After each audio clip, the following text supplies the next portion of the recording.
ఈరోజు వింటున్నావా సహోదరి సహోదరుడా? శ్రేష్టమైన జవాబును దేవుడు నీకు ఇవ్వబోతున్నాడు. నువ్వెందుకు ఏడవాలి? నువ్వెందుకు విచారించాలి? నువ్వెందుకు దుఃఖించాలి? వినో, నీ దుఃఖ దినములు సమాప్తము కాబోతున్నాయి. దేవుడు శ్రేష్టమైన జవాబు ఇవ్వబోతున్నాడు. విశ్వసించినట్లయితే నువ్వు హ్యాపీగా జీవించు. ఈరోజు నీకు ఉద్యోగం లేదు, రాబోతుంది. ఈరోజు నీకు వివాహం కాలేదు, జరగబోతుంది. ఈరోజు నీకు బిడ్డలు లేరు, పొందుకోబోతున్నావు. ఈరోజు నీకు సొంత ఇల్లు లేదో, దేవుడు అనుగ్రహించబోతున్నాడు. ఈరోజు నీ చేతిలో చిల్లి గవ్వలేదో, అనేక మందికి దానం చేసే కృప దేవుడు నీకు ఇచ్చే రోజు రాబోతుంది.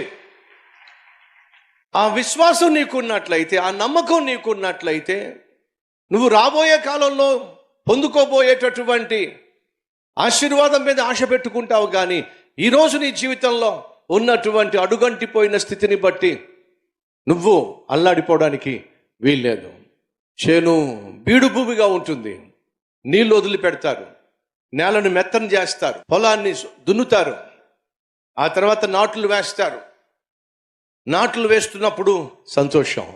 ఎందుకని సంతోషం?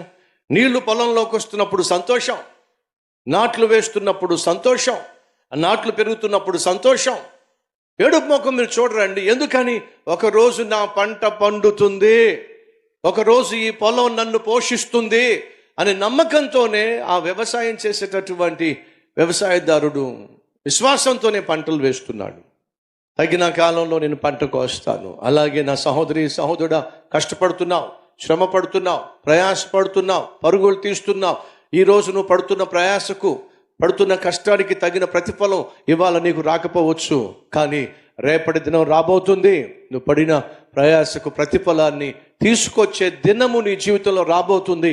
అది నువ్వు నమ్ముతున్నట్లయితే, ఆయన నిర్ణయించిన కాలంలో నీ కన్నీళ్లు తొడవడానికి, నీ దుఃఖాన్ని సమాప్తము చేయడానికి దేవుడు ఖచ్చితంగా దిగొస్తాడు.